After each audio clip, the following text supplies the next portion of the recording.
जय महाकाल। आप सभी को एस्ट्रो पंडित का प्रणाम।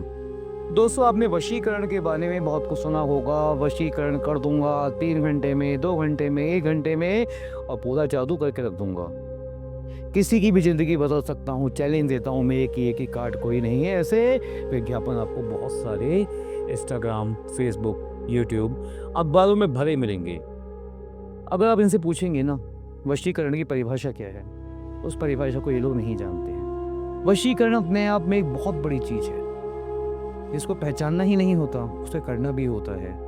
वशीकरण यानी कि वश में करना, वश्य करणम, ये एक मकार है 5 मकारों में से एक। किसी के मन को कंट्रोल करना असंभव नहीं है, कठिन जरूर है। अगर आप मंत्र जानते हैं, आपको पता है मंत्र क्या होते हैं, आप जानते हैं काली शक्तियाँ क्या होती हैं, आप जानते हैं पैरानॉर्मल एक्टिविटीज़ यानी कि ऊपरी बाधाएं, तो आप किसी के ऊपर भी वशीकरण कर सकते हैं। वशीकरण बेसिकली करता क्या है, किसी को भी बांध के रख देता है। किसी के शरीर को बांधना, उसके मन को बांध देना, उसके विचारों को अपने अनुसार घुमा देना, इसे कहते हैं वशीकरण। और वशीकरण इतनी शक्तिशाली चीज़ है कि आप सोच भी नहीं सकते। वशीकरण को पूर्ण करने के लिए सबसे पहले अपनी ऊर्जाओं को बढ़ाना होता है, सामने वाले की ऊर्जाओं को कम करना होता है, तब होता है वशीकरण।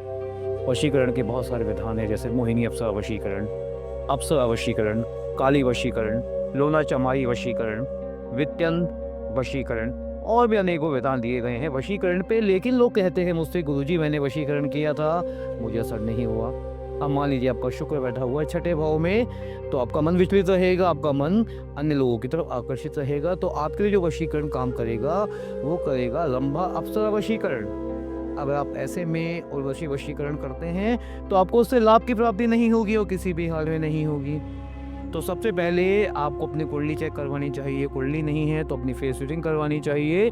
फेस रीडिंग के बाद ही या कुंडली चेक करने के बाद ही आप वशीकरण कर सकते हैं। एक ऐसी शक्ति है, एक ऐसी पावर है जो 3 दिन के अंदर अंदर किसी को भी आपके कंट्रोल में करने की क्षमता रखती है। ये होता है वशीकरण। आने वाली वीडियोस में मैं आपको बताऊंगा वशीकरण क्या होता है, कैसे होता है, किस प्रकार से किया जाता है, इसके नुकसान क्या हैं, इसके फायदे क्या हैं और किसी की ज़िंदगी को कैसे बदल सकता है। इसी के साथ एक चीज़ और, काला जादू। काला जादू आपकी ज़िंदगी को कैसे बर्बाद कर सकता है और इसको आप कैसे खत्म कर सकते हैं, मैं बताऊंगा आपको अपनी आने वाली वीडियोस में।